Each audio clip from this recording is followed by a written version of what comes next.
as a part of this family, because he had said, I thank God for giving me my personal Superman.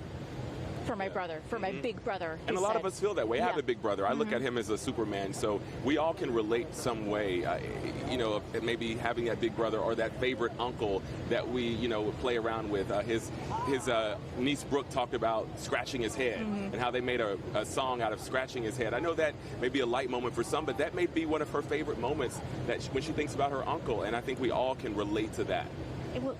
They usually are. The small moments, the small private moments are the ones that are always the ones that seem to touch you the most. And because of that, like as you said, we just keep going back to it because it's a way that I think this family has connected with so many people, is that they have allowed themselves to be so vulnerable, so open in a time that's so private and personal, and really sharing it with the world. And because of the way that they've done that and articulated their feelings so well, and so honestly, and not really kind of filtering the emotion or filtering the anger at any moment. And that's why I think so many people have connected in such a way to someone in this family where they can really see themselves in that moment. And that's really what a lot of the leaders were asking of us today, was asking us to see things from another perspective, another viewpoint. And, you know, you were speaking about Dr. Wells, white pastor, who did say, we have to see things differently. We can't look at things from our own experience and our own viewpoint, and that the world demands more of us, and that we're doing well, but we have to do better, and we're not doing as well as we should be doing. And so in this moment, if people can see themselves in the family, that's one way of doing it. And you had said it earlier too, that a lot of people say, I don't know what to say, I don't know what to do. And sometimes your physical presence is bigger than you know. And yesterday I saw a man who had just got out. He was pulling out a huge heavy cooler out of the back of his truck. It was just filled with ice and water. And I said, oh, you know, are you selling the water? And he said, no, and he said exactly those words. I don't really know what to do right now, but I thought that I could do this. Yeah. Every little bit people feel like helps, just being here, their presence. Let's go back to Fox 26's Randy Wallace live at the cemetery, giving us an update there. Randy? Jonathan, like I told you before, there are hundreds of people out here. Raymond's going to go around here, and you can see all the people that are just lined up here waiting to see the casket on the horse-driven hearse that's going to be arriving here at some point. That's what all these people are waiting for, and some of them have been waiting for many, many hours. I've got a young woman here that I'd like to talk to real quick. Let me get your name, dear. I'm Chandra.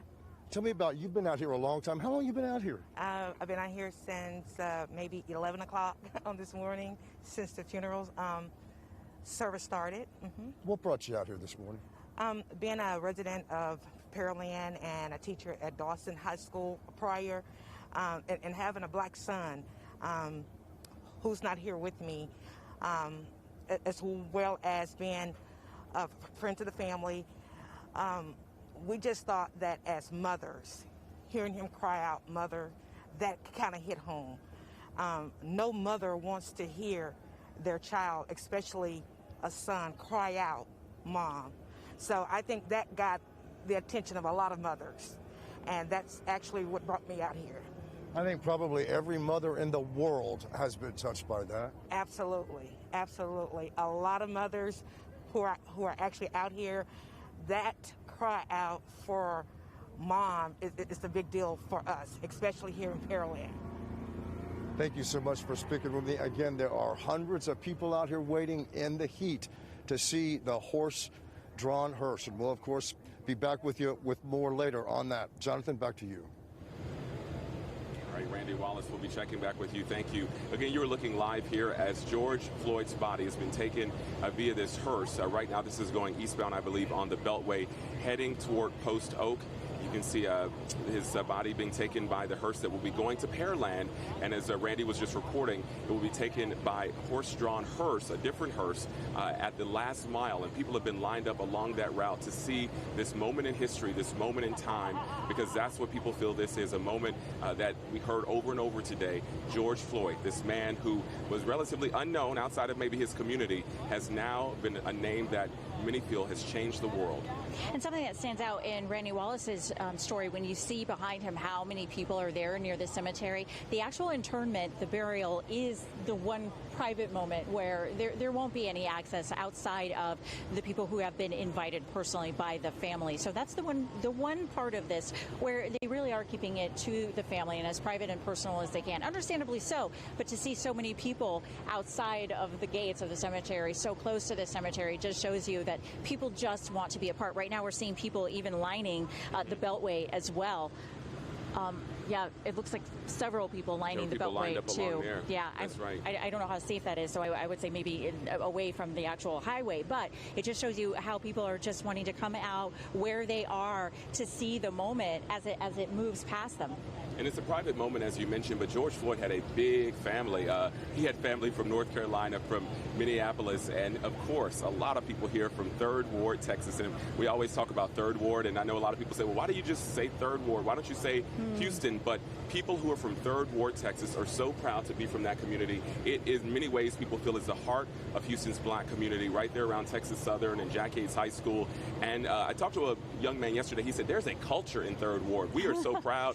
He said, so we say 3rd Ward. We don't say Houston, Texas. And I think during this funeral, I counted maybe at least a dozen times where 3rd Ward was said. And so we are sending home one of 3rd Ward's finest, George Floyd, today. And it was just really an emotional ceremony in there. Like I said, it was a long service for a lot of people. But as we mentioned, Lena, you just go with the spirit in a lot of services, and you just you let the spirit lead you, as a lot of pastors like to say.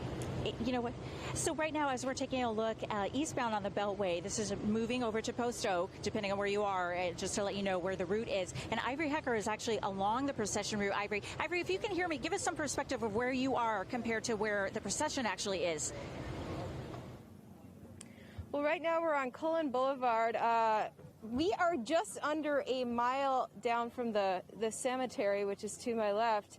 So we've got the fencing all along the street here, and many people lined up here waiting to watch that procession go by. In fact, I was just talking to you, and you attended Jack Yates High School, the same as George Floyd. You actually got here before 11 a.m. Yes, I got here about 5 minutes to 11 because I wasn't able to make the function last night at Jack Yates High School, and I wasn't able to